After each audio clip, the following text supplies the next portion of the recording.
I would like to call to order the public hearing of the Newport News School Board for Tuesday, March 12, 2024.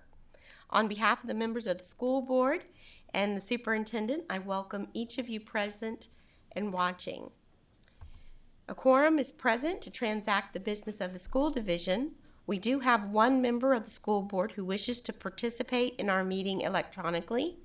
As indicated in board policy BEE, electronic participation in meetings from remote location, the board member must make such request, cite the reason for remote attendance, and the board must approve the request by majority vote of the members present. So school board member Terry Best has made such a request. Dr. Best, are you with us?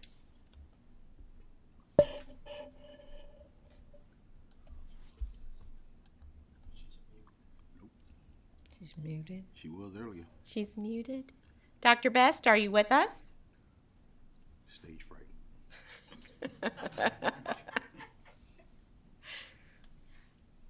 Going once.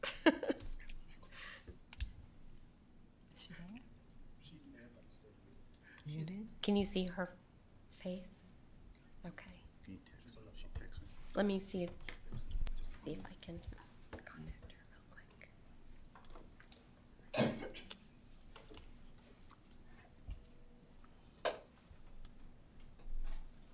Can you hear me?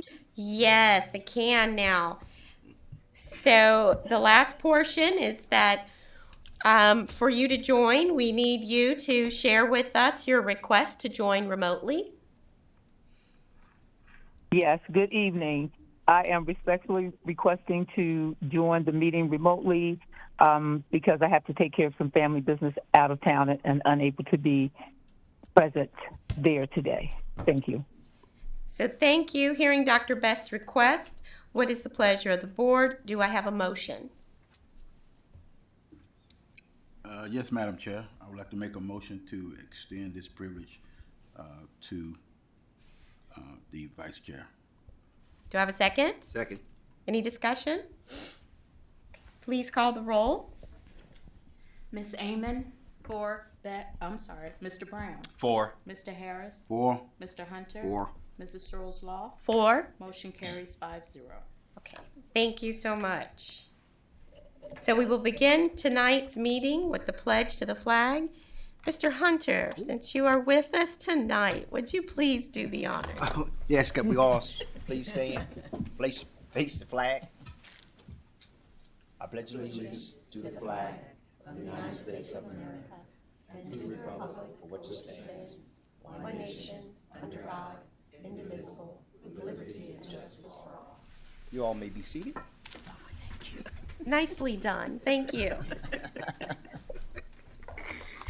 At this time, the board will open its public hearing for comments regarding the proposed FY 2025 operating budget. And I will emphasize that tonight's meeting is strictly on the budget, so comments need to be limited to that topic. So at this time, prior to the comments, we're going to have a short overview. And Dr. Mitchell, can you let us know our direction here? Good evening, Madam Chair, Vice Chair, and members of the school board. Our mission is to ensure that all students matriculate through Newport News Public Schools and graduate college, career, and citizen ready. The proposed 2025 fiscal year budget presents the financial picture that actualizes our mission. The theme this year is staying the course, keeping the same steady focus on our priorities. Scarlett Minto, our Chief Financial Officer, will provide a brief overview of the proposed operating budget for fiscal year 2025. Ms. Minto, thank you.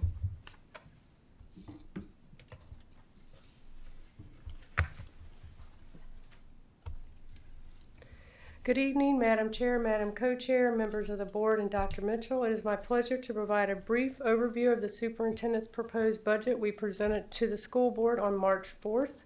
The superintendent's proposed fiscal year 2025 operating budget will support the goals and visions set by the school district strategic plan Journey 2025.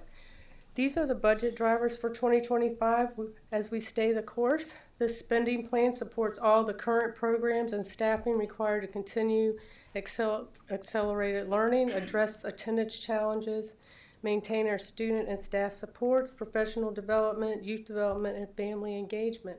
This spending plan also ensures recruitment and retention, safety, technology, and operations, and maintenance of our schools and facilities will remain a priority. The fiscal year 2025 proposed operating budget of $386.6 million represents a 1.4% increase over this year's spending plan. New revenue includes a state increase of $1.7 million and a city increase of $3.5 million. We are not expecting any meaningful change in federal funding, which includes impact aid and other revenue, such as athletic events. In total, we are projecting $5.2 million in new funding over fiscal year 24. And looking at the revenue another way, this pie chart shows our major revenue sources. You can see that the state provides 66.7% of our revenue and the city provides 31.8%, with federal and other revenue less than 2% of the $386.6 million in revenue. During our fiscal year 25 budget planning process, we identified 18 positions funded by grants that we need to now fund in operating as these grants support is ending this year. This includes 8 family engagement specialists to ensure we have support at all elementary and middle schools, and 10 technical support specialists to ensure we are able to provide classroom technology support for one-to-one technology. We will repurpose vacant positions and associated funding to have a net zero increase to the operating budget. The superintendent's proposed budget continues to make compensation a priority to ensure we can attract and retain the most qualified staff. The superintendent's proposed budget recommends a general staff increase of 2%, maintains the division teacher scale with 1.5% between steps years 1 through 30, increase in teacher starting pay to $53,000, and as funding permits, provide support staff compression adjustments. The superintendent's budget will continue to fund school safety. This includes maintaining the current security staffing model, expansion and maintenance of lighting, access controls, and security cameras, maintaining our K-9 services and our weapons detection systems. The superintendent's proposed budget includes an ongoing investment in staffing, network supports, and replacement equipment to support the Journey 25 technology plan, and this includes ensuring 100% of our students have access to computing devices, providing all students equal learning opportunities to learn anywhere, anytime. The superintendent's proposed budget allocates funding for the maintenance and operations of our schools, buildings, facilities, and landscapes. This includes utilities, pest control, electrical, stormwater management, roofing repairs, carpentry, and flooring, for example.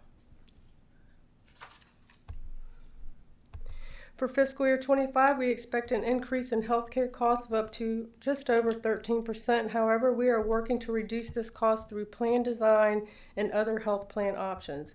Based on the current projections, we are recommending the employees share in the projected increased cost to the health plans.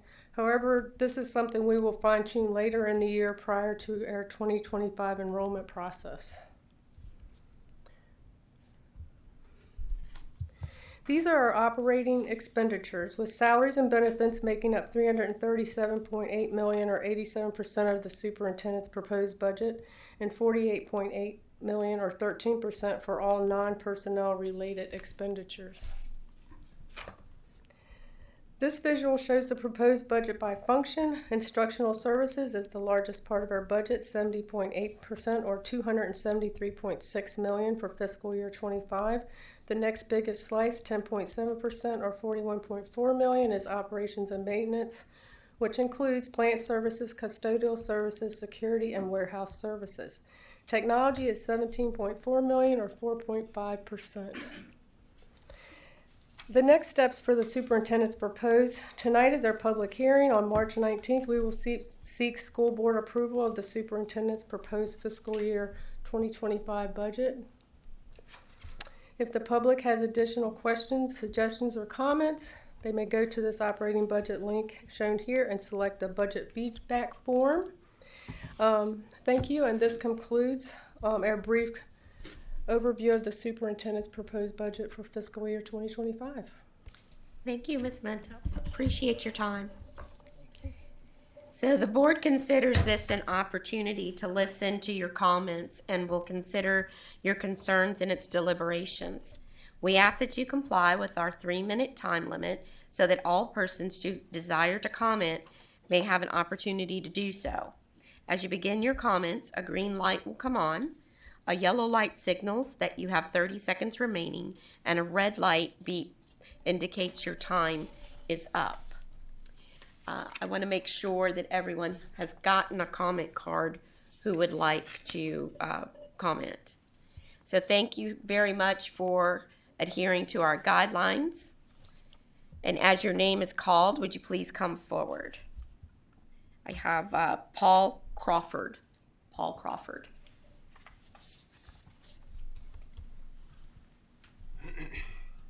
Good evening.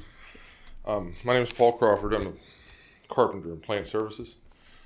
I'm simply here. I've never done this before, never been before you guys before. Just to ask that you don't forget plant services and our salaries. I've been here 11 years, and as far as I know, I've never had an experience raise. The salary compression in our shop is getting to the point of ridiculous. We in plant services have watched, and I know that there's been COVID and lots of compelling reasons, but we've seen the teachers, the custodians, the bus drivers all have these compression raises. And to my knowledge, I haven't seen one, so we're still waiting. When we ask, often the answer is, well, there's really nothing that can be done. That's kind of how it is. I know that some of these jobs we have, for instance, in the electrician shop right now, they're down 3 positions. 3 people left in the last few months for greener pastures. So I know that retention is a problem, and if you want to hang on, I feel like we have a pretty good group of people there. And frankly, if you want to hang on to them, I think we need to take care of them. What prompted me to be here today and to start thinking about this seriously was we had a new employee in the carpenter shop that's supposedly 3 pay grades below me, hired in making more than I am. I've been there 11 years. Everybody that I mentioned this to says that doesn't make any sense. But like I said, before this, I've heard people say that, we're working on it, but we never see many results. I've done the math. If you take his salary and you extrapolate out from that, using the same percentages on the budget, on the pay scale that's on the website, on the school board website, I'm about 40% short. I don't know if my math is right, but I have a feeling that it can't be that far off. So that's simply what I'm asking. It's kind of demoralizing. I like working for the school system. My kids went here. I like making the place better. It's a good job, but just asking that maybe you don't forget us again. So when it says support, last year it said something about support staff raises, and I got a little excited, but it wasn't us. So anyway, thank you for your time. That's what I wanted to say. Thank you. This is his name. Okay, do we have any additional comment cards for the budget this evening? I did, but the other one isn't budget related. Going once and going twice. Excuse me, Madam Chair, Yes. mine is not a budget. No. Okay, thank you.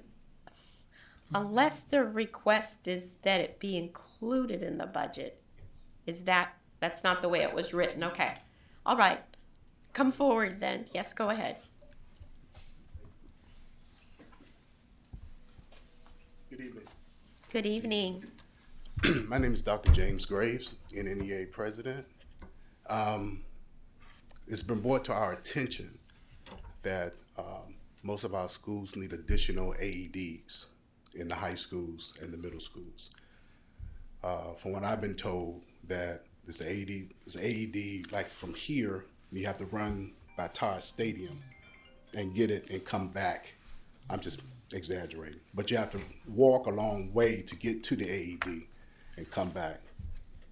So some of the members are saying, could we have additional AEDs in the budget to make sure that AED is a lot shorter, so when teachers or staff have to go get the AEDs, that it's a lot shorter than going a long way. That's what maybe I did it wrong, but that's what the budget situation about. Okay. Thank you. Thanks for your clarity. I appreciate that. Okay, you got that note? Okay, great. So one more time, I will ask if we have any more cards for this evening. Well, as there is no other business, we will stand adjourned. Thank you.